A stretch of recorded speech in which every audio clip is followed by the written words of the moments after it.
Welcome to this edition of BNSF Video News.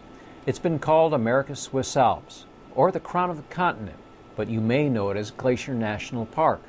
The history of BNSF Railway, specifically one of our predecessor railroads, the Great Northern Railway, is closely intertwined with Glacier National Park.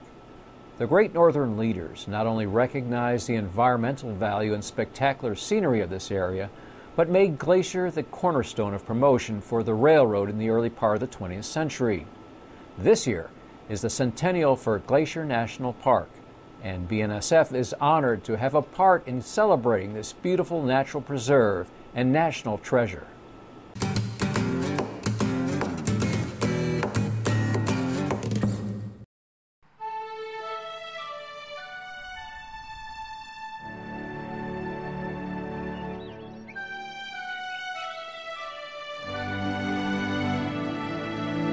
Oh, we're really excited this year in Glacier National Park. This is our 100th anniversary. Back in 1910, actually on May 11th, William Howard Taft signed the legislation that created Glacier National Park.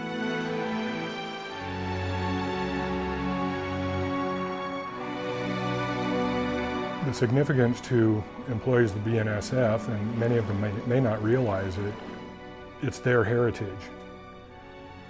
The Great Northern Railway opened up the Northwest, was involved in every aspect of the development of the Northwest, including Glacier National Park.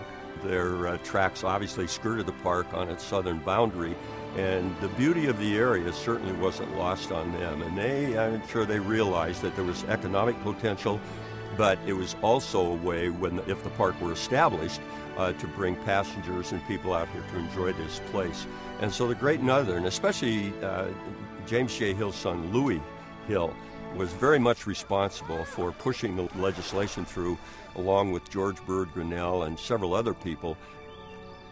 One of the interesting historical aspects, I think, is that what you see in the park today was the result, in large part, of Louis Hill's efforts.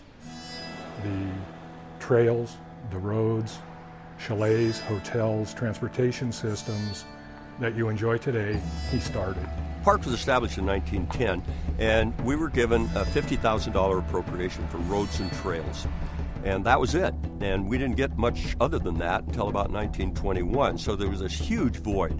And the railroad, of course, the Great Northern then, the Burlington Northern today, were willing to invest, if you can imagine, $1.5 million in developing visitor facilities for folks to stay at when they came to the park during its early years. And a great deal of that is just simply we're very proud of the railroad's affiliation with this national park and our association with it. You know, our history and Glacier National Park's history are largely intertwined. It was one of those early examples of where the enlightened self-interest of the railroad resulted in preserving and making this wonderful wilderness area available to people in America. We are so proud to continue to have kept that affiliation and that association. Our foundation was glad to have the opportunity to support the centennial celebration, and we look forward to continuing that wonderful relationship with this great jewel of North America.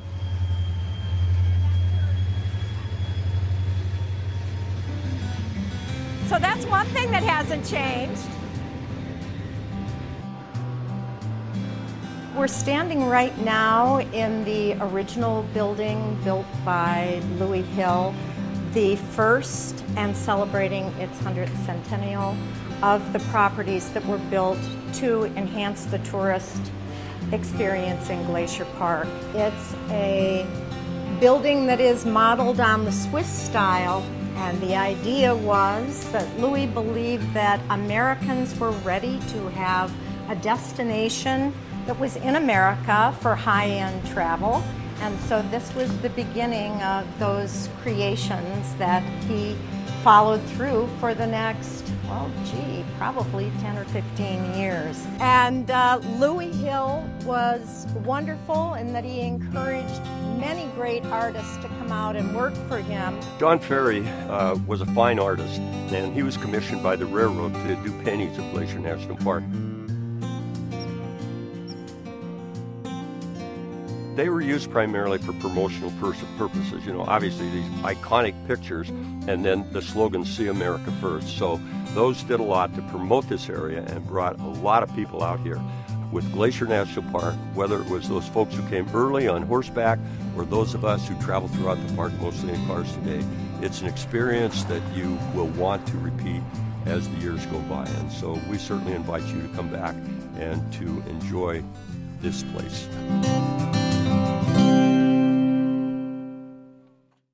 The best time to visit is May through October, when all of the roads and visitor facilities are open and accessible. You can find out more about Glacier National Park at www.nps.gov. That's it for this edition. Thank you for watching.